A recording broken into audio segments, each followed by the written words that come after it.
morning. Thank you for joining me today.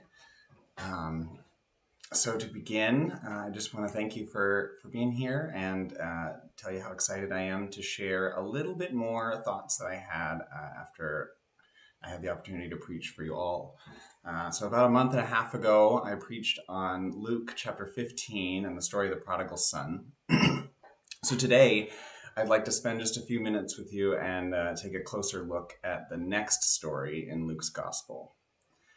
So to set up the scene once again, you'll remember that this scene begins with an interaction where Jesus is talking to the Pharisees, explaining why he is spending time with sinners. So Jesus begins speaking directly to the Pharisees, and he tells two parables. One about a lost sheep and another about a lost coin. And then he turns to a wider audience of assembled people to tell the story of the prodigal son. So if you recall, I mentioned in the story of the prodigal son that there's an older brother, and that this older brother is blind to the power of generosity. And his father and his younger brother have both seen the light. So today I'd like to expand a little bit on this idea of blindness and why it might be significant. So just for a moment, I want to hop over to John's gospel. And the reason I'm doing this is because he dedicates nearly an entire chapter to the concept of blindness. In the 9th chapter, he tells a story of Jesus healing a man who had been born blind. And everyone who hears this story wonders what sin this man or his family had done to cause him to be born blind. And Jesus insists that it was not sin that caused his blindness, but explains that he had been born blind so that the works of God could be seen in him. So he sums this up at the end of the chapter, and Jesus says, "For judgment I came into this world, that those who do not see may see, and those who see may become blind."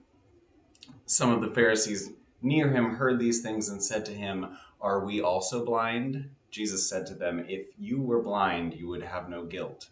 But now that you say we see, your guilt remains." When this happens, Jesus is commenting on the Pharisees that they are blinded by their desire for wealth and power. So they can't learn what he came to teach. Jesus came to show people how to create the kingdom of heaven right here on earth, but people cannot see it until they set aside the values of this world. Now, it's important to remember that the Pharisees are both the religious and cultural leaders of the Jewish people, and that at this time, Israel is occupied by Rome. Herod and the Pharisees are doing whatever they can to keep their positions of wealth, power, and influence. And that means making deals with the emperor, deals that mean marginalizing some of their own people. Now, they do this under the guise of protecting their people as a whole, but in reality, what they're doing is whatever they can to protect themselves and their own interests. See, they see the world as a world of winners and losers, and they are trying to be among the winners. So let's go back to Luke's gospel, where we left off.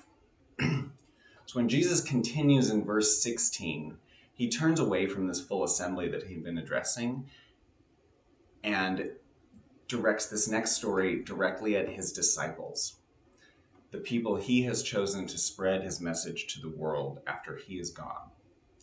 So in this story, he's addressing the blindness of the older brother, and the way I see it, using the manager in the story to symbolize the Pharisees. So in this story of a rich man and his manager, when the manager is accused of being wasteful and is fired by the rich man who employs him, he panics because he does not think he can earn a living any other way. So he is dishonest with his employer, and he cuts the debts of the people that owe his employer money in half so that they will be kind to him and take him in when he later needs their help. When he does this, he is commended by the rich man, and this is because the rich man also came by his wealth dishonestly. Jesus comments on this saying, "One who is faithful in a very little is also faithful in much, and one who is dishonest in a very little is also dishonest in much. If then you have not been faithful in the unrighteous wealth, who will entrust you with the true riches? And if you have not been faithful in that which is another's, who will give you that which is your own? No servant can serve two masters, for either he will hate the one and love the other, or he will be devoted to the one and despise the other. You cannot serve God and money." Jesus is making the point that in order to serve God, you have to turn away from the pursuit of wealth and power.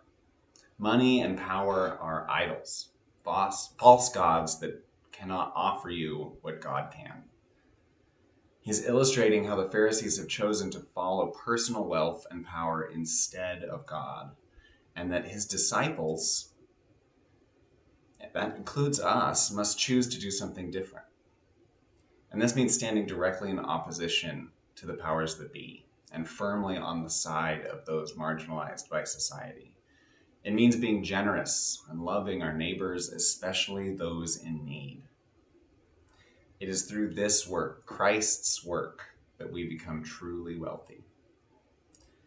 The worldly idols of money and power offer us nothing when compared to the world of God's kingdom.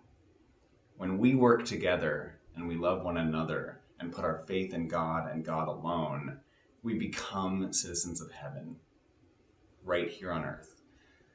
And this is what we mean when we pray, "Thy kingdom come, thy will be done on earth as it is in heaven."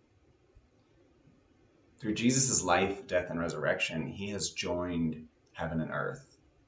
The veil is torn, and it is our task to bring that about through faith in God and love of one another. So I invite you to consider, who in today's world represent the blind man?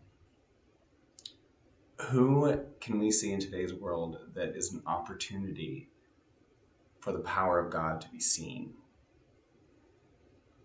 And how can we reach out and share what we know is the good news with the rest of the world? That's what I have for today. Thank you so much, and I hope you have a blessed and wonderful day.